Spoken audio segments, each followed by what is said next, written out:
आरफवाला में दरिया सतलुज में पानी की तेज बहाव की वजह से हिफाजती बांध टूट गया। बांध टूटने से दर्जनों देहातों में सैलाबी पानी दाखिल हो गया। सैकड़ों एकड़ ज़रई ज़मीन भी ज़ेरे आब आ गई। मज़ीद जानते हैं मुज़म्मिल अकबर मुस्तफ़ाई, इंचार्ज नुमाइंदगान पंजाब से। जी मुज़म्मिल अकबर, आगाह कीजिएगा। आरिफवाला में दरिया सतलुज के मकाम पर दरिया सतलुज में सैलाब ने तबाही मचा रखी है। दरिया सतलुज का हिफाजती बंद टूटने और पानी का बहाव ज़्यादा होने से ज़मीनी कट का सिलसिला भी जारी है। रिहायशी आबादियों में पानी दाखिल होने से इलाका मकीन महसूर होकर रह गए, जबकि तैयार खड़ी फसलें भी तबाह हो गई। साडे एरिए कोई मुलाजिम नहीं आया, ना कोई DCO आया, ना कोई पुलिस का बंदा आया, ना कोई रैक्सीओ आया, किसी साड़ी छोर नहीं ली। कोई एक आदमी नहीं सरकारी, ना कोई पटवारी, ना कानून को कोई बंदा नहीं आया।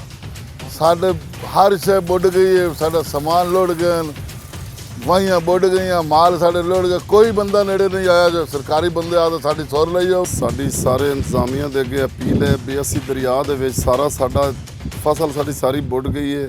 इत्थे ना तो कोई DCO आया, ना कोई AC आया, ना कोई रेस्क्यू इदारा आया। मेरा नाम नूर अहमद है। मैं जनाब डुडी बात कर रही हूँ। साढ़े असा 5 लाख ला ते बन गताया दे पल्लू। सैलाबी ज़दगान की मदद के लिए रेस्क्यू ने आरिफवाला के मुख्तलिफ मकामात पर फ्लड रिलीफ कैंप किए हैं। इनमें भी कश्तियों के अलावा कोई भी सहूलत मौजूद नहीं, लेकिन दरिया सतलुज में पानी की बिगड़ती हुई सूरत हाल से रेस्क्यू 1122 के जवान भी परेशान हैं।